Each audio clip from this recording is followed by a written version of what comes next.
All right. Hello, everyone. I want to introduce you to one of my new favorite books. This is called Summer Birds, The Butterflies of Merian. And it was written by Margarita Engle, and the illustrations are by Paschkis. Hey, Goldie is one of my daughters, and she's here. She's a preschooler. Goldie, what did you like about this book? I like the worms the caterpillars going into a butterfly. Yeah, the caterpillars changing into butterflies. Those are some beautiful illustrations, right? And Luella, she is my first grader. What did you like about this book? I liked that. She said they're not evil. She said they are nice, not evil. Yeah. So this book is about a little girl. It's a true story about a little girl. And she lived in Germany, which is a country in Europe across the Atlantic Ocean. And she lived about 400 years ago. And a lot of people thought butterflies were evil. And she decided to study them so people would know that they were not. So let's read and find out more about her.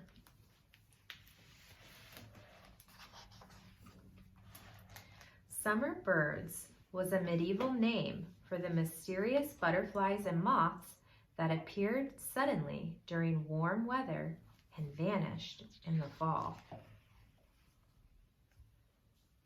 Each year, the sky fills with summer birds. Many people call them butterflies. Everyone believes that these insects come from mud, as if by magic. See? Mm-hmm. I disagree. I am only 13 years old, but I capture insects. I study them. We captured some worms last week, Yeah, right? And we put right them in our here. jar, and we're studying the worms. Some are at the bottom of the jar. So that's something you can do. You can go outside and get a shovel and dig up the dirt and get some bugs and study them. Put them in a jar and study them. Or worms like us. Or worms. It will take a long time for them to eat because it's taken a while for them to eat our stuff. We put some food in there and maybe they're just not that hungry. Yeah, because they eat all that soil out there. Mm-hmm. I have to catch my insects in secret. Neighbors would accuse me of witchcraft if they knew.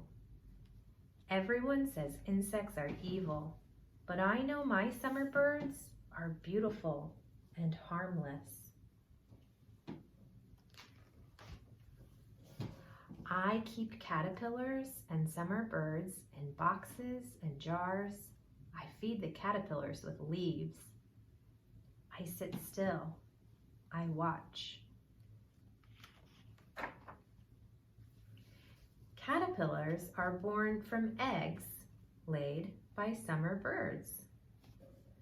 The caterpillars eat leaves, and they grow and eat some more. Look at, that's a butterfly like this butterfly that you found.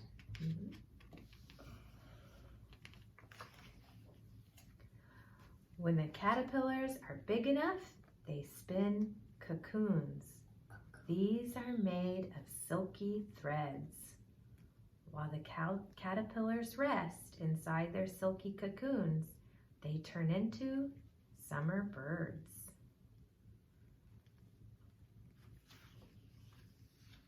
The summer birds come out of their cocoons with wings ready to fly. Then they fly from one flower to another, sipping nectar. I know the grown-ups are wrong about summer birds. Insects are not born from mud. I have seen their whole life cycle with my own eyes. Insects grow slowly, changing from one form to another. None of the forms are evil. I love to paint colorful pictures of every kind of caterpillar, cocoon, and summer bird. I keep a notebook filled with my paintings. I write down everything the summer birds do. In my paintings, I always show which kind of leaves the caterpillars eat. Is that like something she caught and studying it? Looks like it. Mm-hmm. Yeah, like your butterfly. Yeah.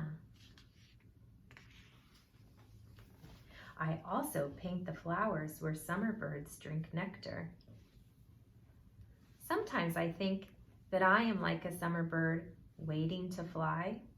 Right now, I am a child, but in a few years I will be grown. When I am a grown-up, I will be free to travel to faraway lands, painting all sorts of rare summer birds and flowers.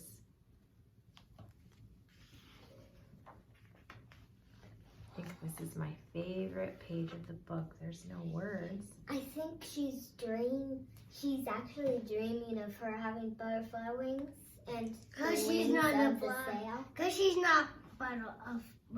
Yeah.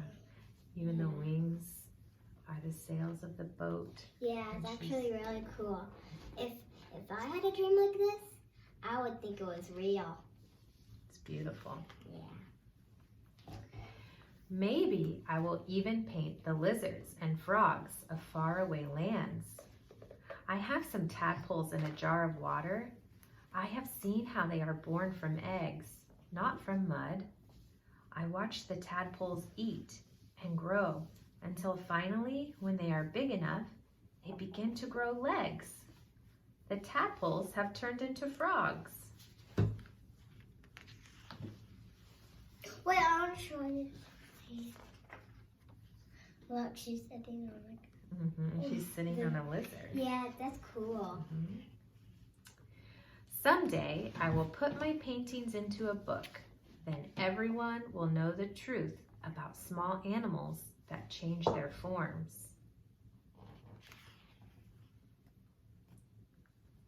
When people understand the life cycles of creatures that change forms, they will stop calling small animals evil. They will learn, as I have, by seeing a wingless caterpillar turn into a flying summer bird. And on the count of 3, we'll say bye. No. Just kidding.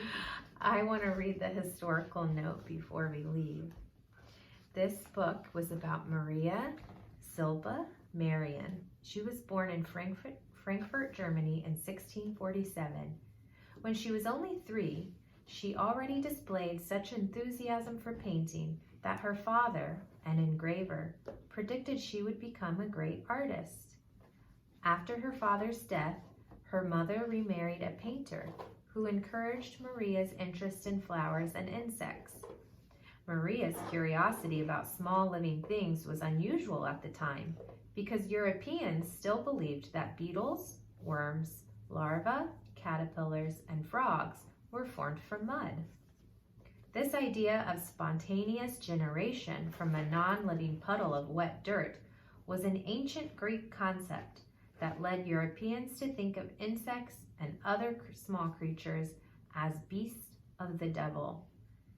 People feared the natural process of metamorphosis, or changing forms, from caterpillar to butterfly, or from tadpole to frog.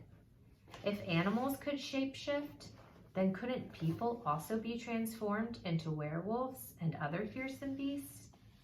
At the age of 13, Maria was already well on her way to disproving the ancient theory.